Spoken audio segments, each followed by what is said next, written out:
Olá a todos, eu sou Rodrigo Funchal e vou apresentar o artigo Geo UAVs, a New Geocast Routing Protocol for Fleet of UAVs, que em português seria o novo protocolo de roteamento Geocast para tropas de veículos aéreos não tripulados. Os autores são Fátima Zahra, Shaker Keracht, Zohra Mahi, Abdul Tahari, Nasreddin Lagra, Mohamed Yagoubi. Alguns são do Laboratório de Informática e Matemática da Universidade de Lagoat, na Algéria, e outros são da Universidade de Gardaya, na Algéria. Esse paper foi publicado no Journal Computer Communications, no volume 149, em janeiro de 2020. Essa apresentação está estruturada em 6 partes: introdução, trabalhos relacionados, proposta, resultado, conclusões e trabalhos futuros e críticas. Atualmente, os drones têm atraído bastante interesse da comunidade civil, militar e às vezes até comercial, devido às suas diferentes possibilidades de uso. A gente pode ver aqui no slide alguns tipos de uso, como missão de salvamentos em desastres, vigilância e reconhecimento, rastreamento autônomo, combate a incêndios ou a queimadas, monitoramento de corrente de ar, sensoriamento remoto e monitoramento de tráfego. Esses são apenas alguns exemplos que um drone único pode ser utilizado em missão. Aí a pergunta que nós fazemos: por que utilizar uma frota de drones, ou de USVs, ou VANTs em português? Então, uma frota de drones poderia melhorar a performance de apenas um drone. Para isso, novas pesquisas estão sendo realizadas para fazer com que os drones trabalhem de forma cooperativa. Uma frota de drones seria capaz de lidar com missões mais complexas, dividindo tarefas entre eles. Ou seja, essa cooperação de drones são chamadas de Flying Ad Hoc Networks, ou FANETs. O que é importante observar nessas redes é que elas são do tipo ad hoc, ou seja, não existe uma infraestrutura interligando esses elementos, esses objetos. Então eles se comunicam entre si.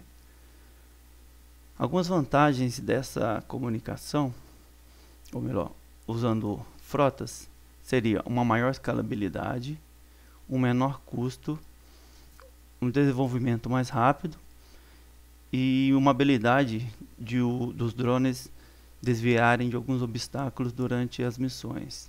E como desvantagens da topologia FANETs são esse trabalho cooperativo de drones, seriam a alteração da topologia em função dos movimentos 3D dos drones, devido à diferença de altitude que eles têm de um objeto voador.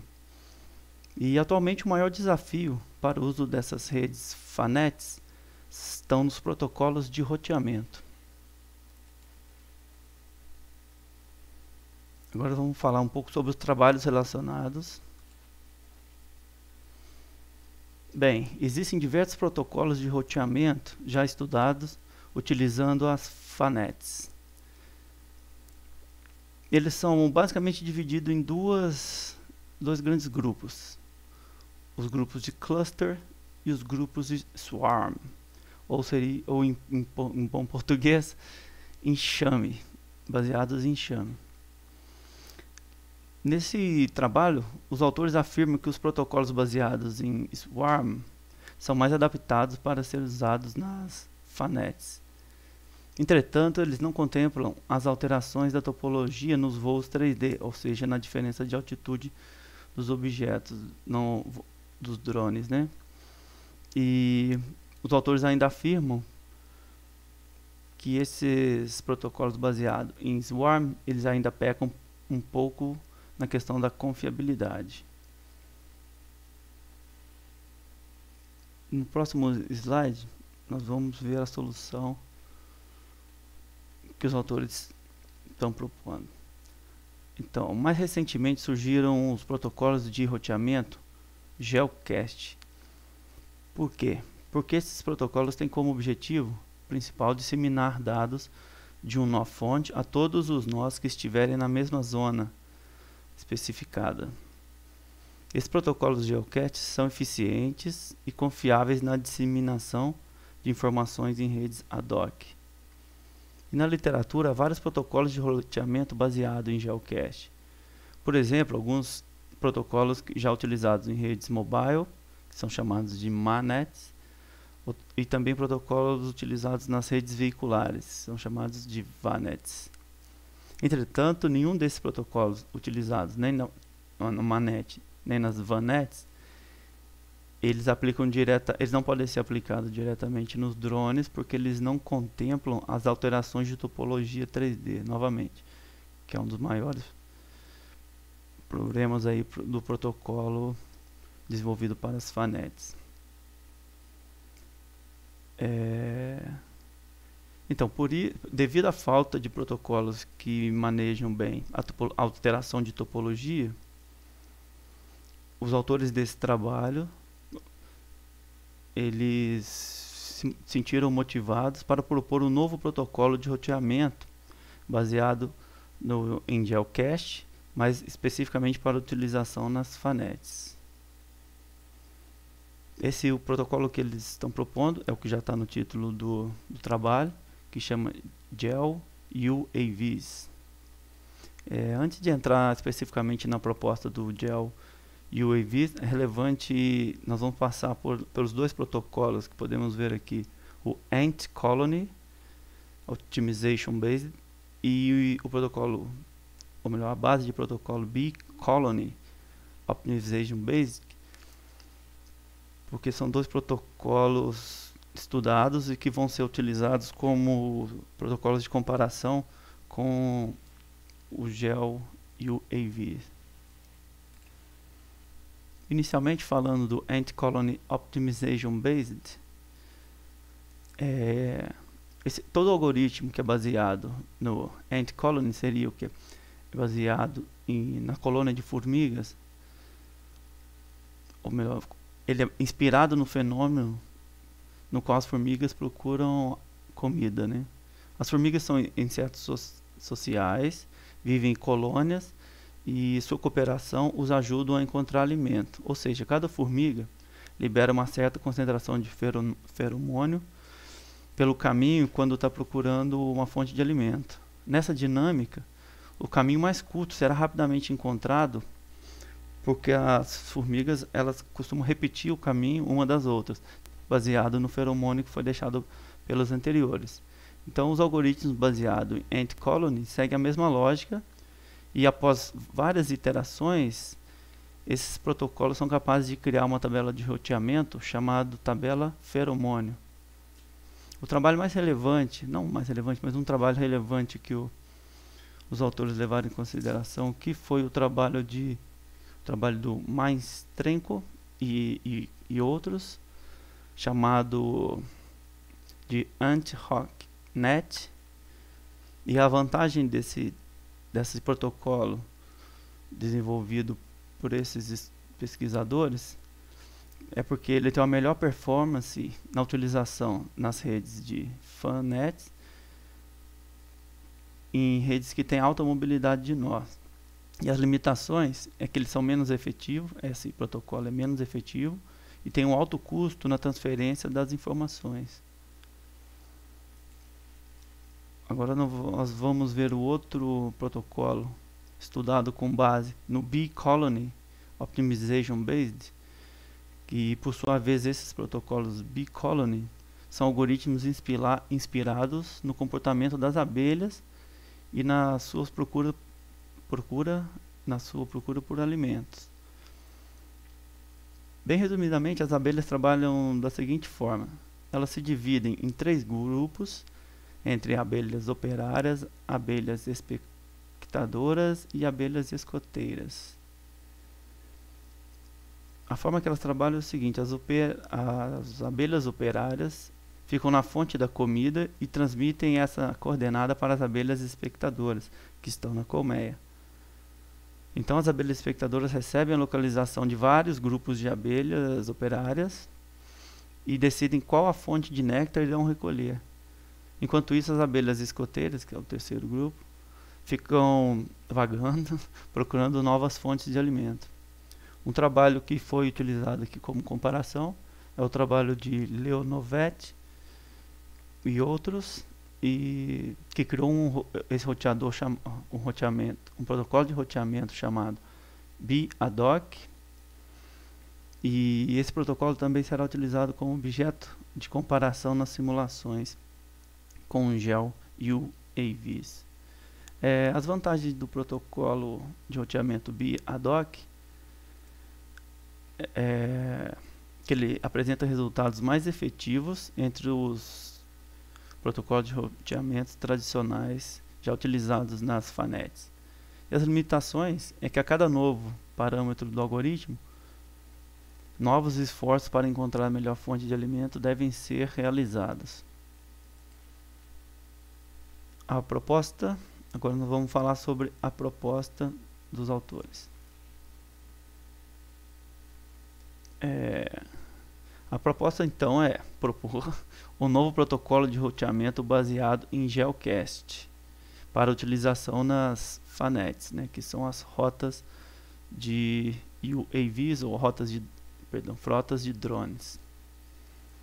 Então, mais especificamente, os autores eles desejam implementar o protocolo chamado GeoUAVs em frotas de drones e missões de combate a incêndios florestais.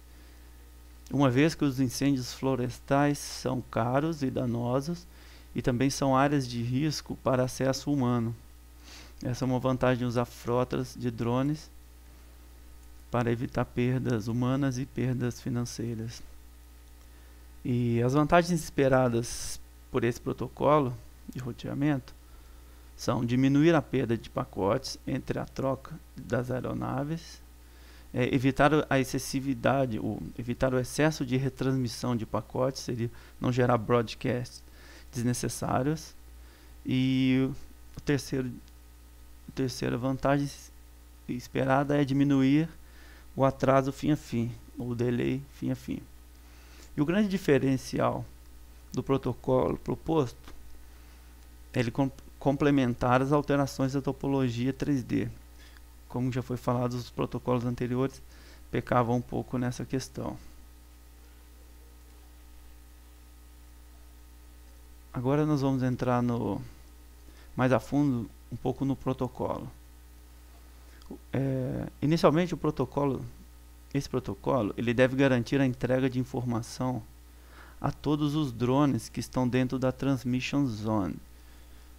Como podemos ver no quadrado à esquerda, a Transmission Zone, ou TZ, era delimitada pelos eixos above, below, AR de right e axis left da esquerda. Esse modelo tem como premissa que cada drone que está dentro da Transmission Zone tem que ter a capacidade de determinar sua posição XYZ, seja baseado em GPS ou seja baseado em algum outro device de posicionamento. O formato de pacote utilizado no protocolo de roteamento de UAV, a gente pode ver os seus campos à direita. O primeiro campo é a identidade da fonte. O segundo e o terceiro campo são as coordenadas mínimas e as coordenadas máximas do Transmission Zone no tempo corrente. Já os campos Start e End Time, eles são úteis para garantir a vivacidade da aplicação. E por fim, o conteúdo da informação vinda dos drones fontes ou dos UAVs fontes.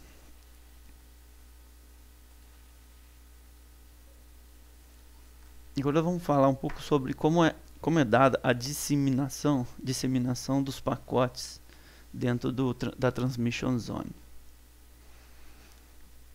Agora a gente vai levar em consideração que um drone J, ao receber um pacote oriundo de um drone I, ele primeiro deve checar a relevância do pacote.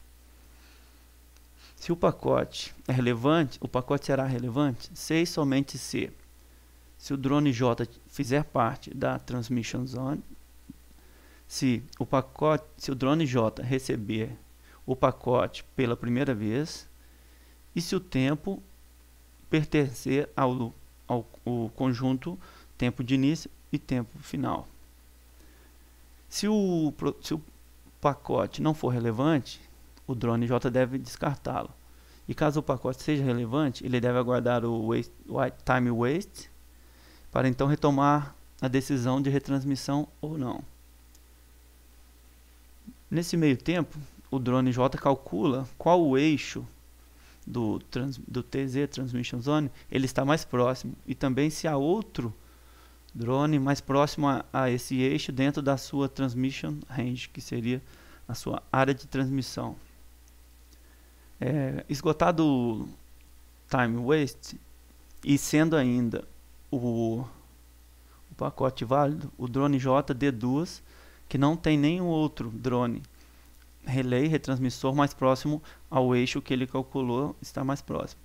Assim, o drone J assume a função de relay, de retransmissor, e retransmite o pacote a outros drones mais próximos ao eixo calculado. Aqui nós vamos apresentar um exemplo de como que os pacotes transitam nas redes FANET dentro de uma Transmission Zone. Primeiramente, a gente vai assumir que o drone S, que está no centro da figura, é o nosso drone source, a nossa fonte.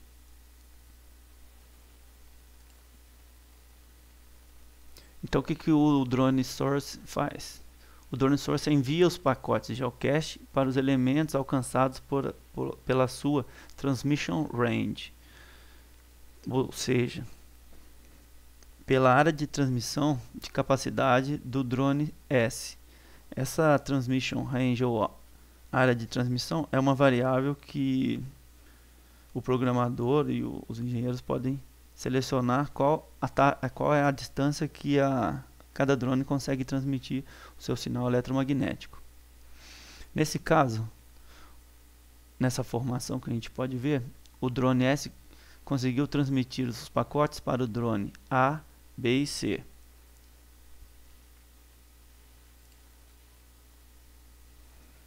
Então, os drones A, B e C, eles estão respectivamente mais próximos dos eixos R, A e L. Como podemos ver, o drone A está perto do eixo R de right, o drone B no eixo A de above, perto, né? E o drone C está mais perto do eixo L de left.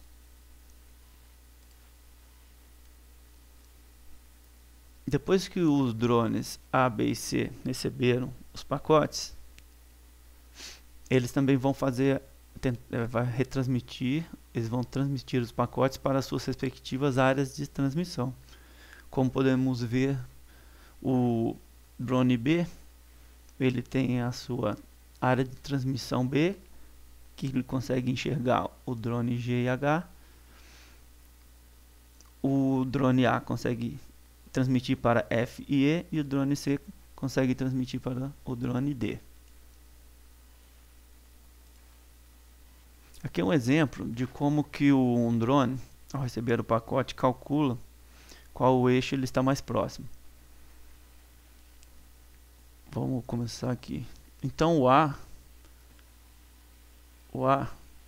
ele calcula a distância dele ao eixo R. Está aqui. E também calcula a distância do source ao eixo R. Então, se a distância dele para o eixo R for menor que a distância do source, então A coloca na variável x1 de que provavelmente ele é o mais próximo, ele está mais próximo do eixo R.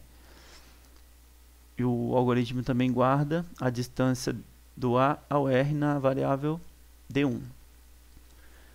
Posteriormente a isso, o A calcula a sua distância entre o eixo B e a distância do source entre o eixo B. Então, A calcula a distância até o eixo B e também calcula a distância do source até o eixo B. Aí ele compara as duas distâncias.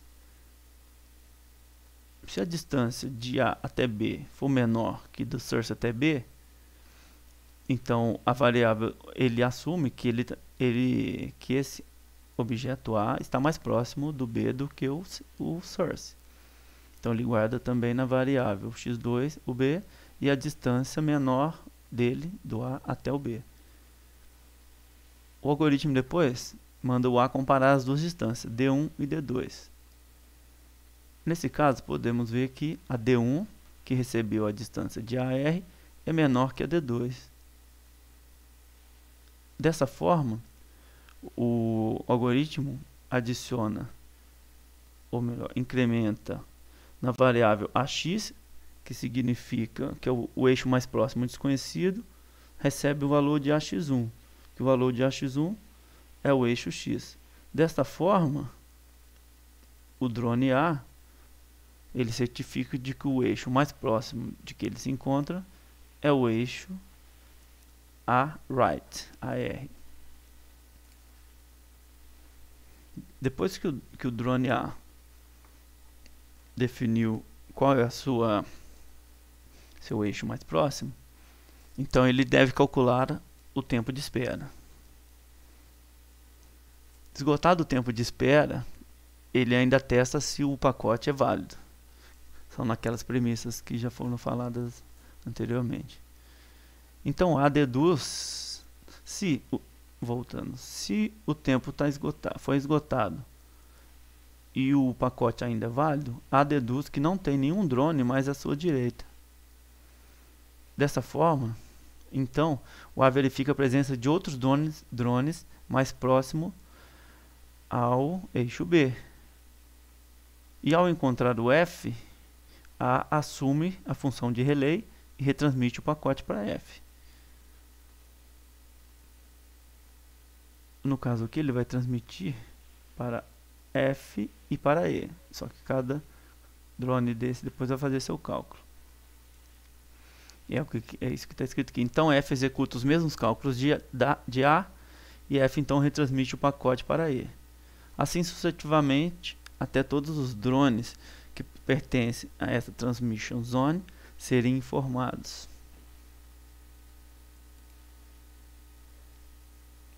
Agora chegando na parte de resultados. Bem, as simulações elas foram realizadas em dois cenários. E então também foram comparadas com os dois protocolos já citados antes, que são os protocolos anti-RockNet, baseado na Ant Colony, que são das formigas, e o BADOC, que é o protocolo de roteamento baseado nas abelhas. As métricas de performance que os autores definiram para medir foram Average End-to-End Delay, que seria a média de tempo necessário para um pacote alcançar o seu destino, ou seja, a velocidade. A outra métrica é o Throughput Utilization, que seria o número de pacotes transmitidos com sucesso dentro da Transmission Zone, dividido pelo tempo de simulação. Isso significa qual foi a taxa de utilização eficiente do meio de comunicação. E a terceira métrica é o Packet Delivery Ratio, que seria a taxa de entrega de pacotes, ou seja, o número de pacotes recebidos com sucesso dividido pelo número de pacotes gerados, ou seja, vai calcular a perda de pacotes.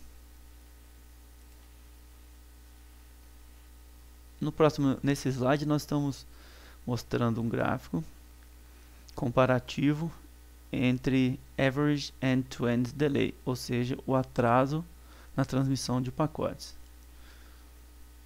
Antes de mostrar os dados, vamos falar quais são os cenários. No primeiro cenário, os pesquisadores utilizaram uma área de 1,5 km por 1,5 km, com o TR, que é a área de transmissão de cada drone, de 300 metros.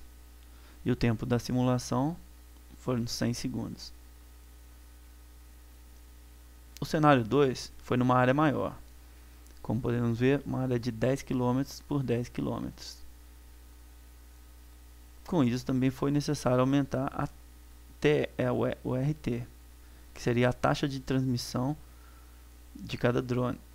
A área de transmissão de cada drone. A capacidade de irradiar ondas eletromagnéticas foi aumentada para 1 km. E o tempo dessa simulação foram 300 segundos. As variáveis em comum são as velocidades de voo dos drones, são de 20 a 50 metros por segundo. Eles utilizam a camada 2, a McLair, baseada na comunicação sem fio, que é 802.11. E a escalabilidade foi iniciada em 10 até chegar a 100 drones. E esses dados foram retirados, foram calculados mediante a média de 10 simulações. Então, olhando para o gráfico, a gente pode ver o eixo de baixo, que é a quantidade a escalabilidade, seria a inserção de 0 drones até 100 drones. E no eixo vertical, a gente pode ver o atraso da transmissão dos pacotes. Se formos observar, o bi-ad-hoc ele tem a taxa de transmissão mais lenta, e essa taxa de transmissão ainda foi aumentando mediante a densidade dos testes do drone. O protocolo anti-DocNet ficou com uma taxa de transmissão mais rápida do que o bi-ad-hoc, mas o que foi relevante é que nos dois cenários, o protocolo GEL e o UAVs, ele se manteve com uma taxa bastante baixa de atraso, praticamente meio milissegundo, e não variou nem conforme conforme foi adicionando drones e densidade nessa rede. O outro parâmetro que foi medido é o Throughput Utilization, ou vamos retornar aqui, seria uma utilização eficiente do meio de transmissão. Vamos comparar o GEL e o protocolo GEL e o UAV no primeiro e no segundo cenário. A gente pode perceber que eles são praticamente iguais, e a taxa de transmissão, a utilização eficiente ela continua crescente à medida que vai aumentando a densidade da rede, e ainda assim muito superior aos protocolos de roteamento anti-DocNet e o bi-ad-hoc. A última métrica que foi medida foi a Packet Delivery Rate, que seria a quantidade de pacotes perdidos.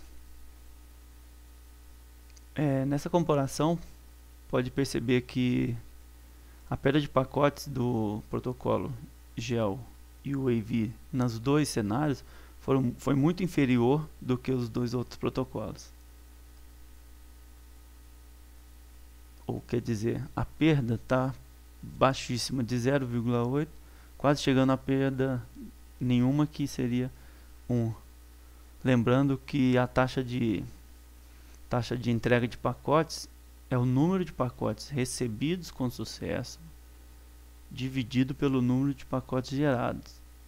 Ou seja, quanto mais próximo a 1, significa quase nenhuma, zero perdas, nenhuma perda.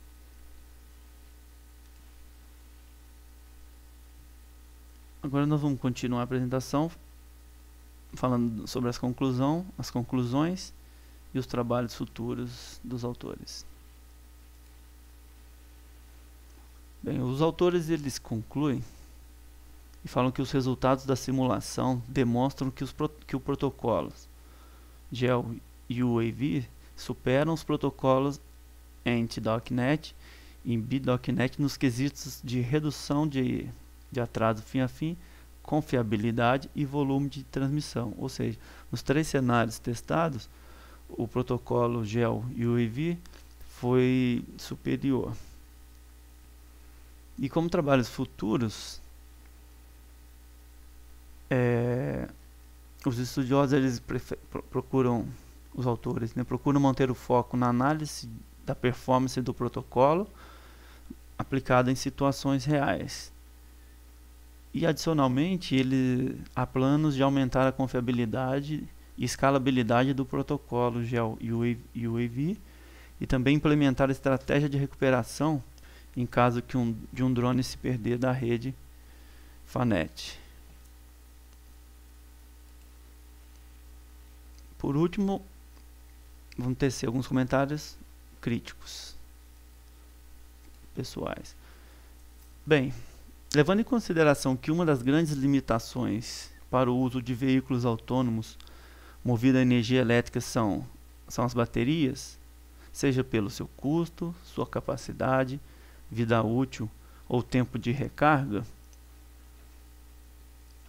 levando esses quesitos de uso de bateria, o que senti falta foi que, embora o protocolo GEL e o UAV ele se mostrou bastante eficiente em termos de qualidade de transmissão, eu acredito que ele poderia também ter algumas simulações relevantes na questão de consumo energético, porque sabemos que a utilização de energia também é um fator bastante relevante para veículos autônomos. Então, se o protocolo GEL e UAV também for ele economizar bateria, seria também interessante. Bem, e aqui a gente termina a minha apresentação. Agradeço muito. Meu nome é Rodrigo Funchal Oliveira. Para qualquer contato, o e-mail é rfunchal@ymail.com. Muito obrigado.